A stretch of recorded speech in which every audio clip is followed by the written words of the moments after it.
Welcome to Cure Expert Connections.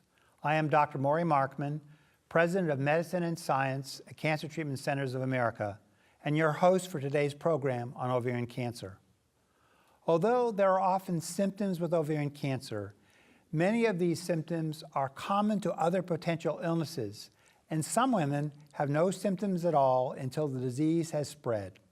As a result, many women are diagnosed at an already advanced stage of the disease.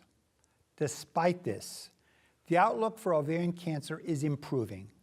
Overall, patients are living longer. Many have stable disease and a good quality of life for years. Today, we are focusing on recent treatment advances and how patients are living longer with ovarian cancer. We are fortunate to have Anya Khomenko here to share her story. Anya was diagnosed 15 years ago with ovarian cancer. Also here with us is Anya's oncologist and my colleague, Dr. Justin Chura, Chief of Surgery and Director of Gynecological Oncology and Robotic Surgery at Cancer Treatment Centers of America. We're going to begin with a discussion of the awareness of signs and symptoms of ovarian cancer. But before we do that, I would like to ask Dr. Chura to briefly sort of update all of us on both the survival data as well as quality of life issues and how that's improved over the years. Justin.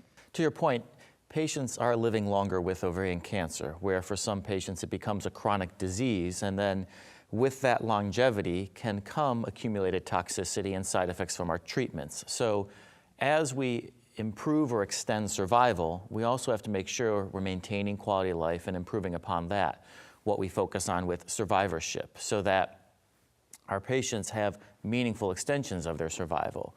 I do Anya no favor if I make her live longer, but if she can't get out of bed every day, if she can't go and do the things she wants to do with her husband, how am I helping her? So that survivorship is now a very important part of the treatment equation as we sort of plan and map out our strategies for treating patients. So survival is improving, patients are living longer with their disease, which in turn means we have to think about that they live well with their disease. Very good points. Now turn to Anya. So as I mentioned, correct, you were diagnosed with ovarian cancer 15 years ago. Yes. So now sort of going back to the beginning. Did you have symptoms prior to your diagnosis, and what were they, and how did you deal with them? What did you think about it at the time? Yes, at that time I was working as a computer analyst, and it was a stressful job. I did start having symptoms of bloating, something like weight gain. At first I attributed it to change of life. I didn't pay much attention. And then my mom insisted. I said, I'm just gaining pounds after pounds after pounds. She said, go to the doctor, go to the doctor. And finally, I went to the doctor, had a CAT scan done, and it was a very difficult part of my life. I was summoned to the office. I understood that things are not looking good. I brought in my mom and Victor, and the doctor said, you have cancer, stage 4. And my husband said, well, how many stages are there? And the doctor said, 4. So I prepared to die. That was 15 years ago. That was 15 years ago. And I brought in jewelry to my daughter and said, I want to give it to you while I'm still alive. And then I had a surgery and chemo, and after that, I started having hope.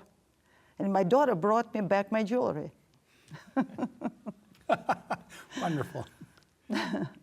So things started looking better. So you look spectacular. Thank you. But I can't tell how you feel. I know how you look. You look wonderful. How do you feel today? I feel wonderful, too. It's been great 15 years. There were ups and downs, but it was a wonderful life. And I thank God for every moment of it.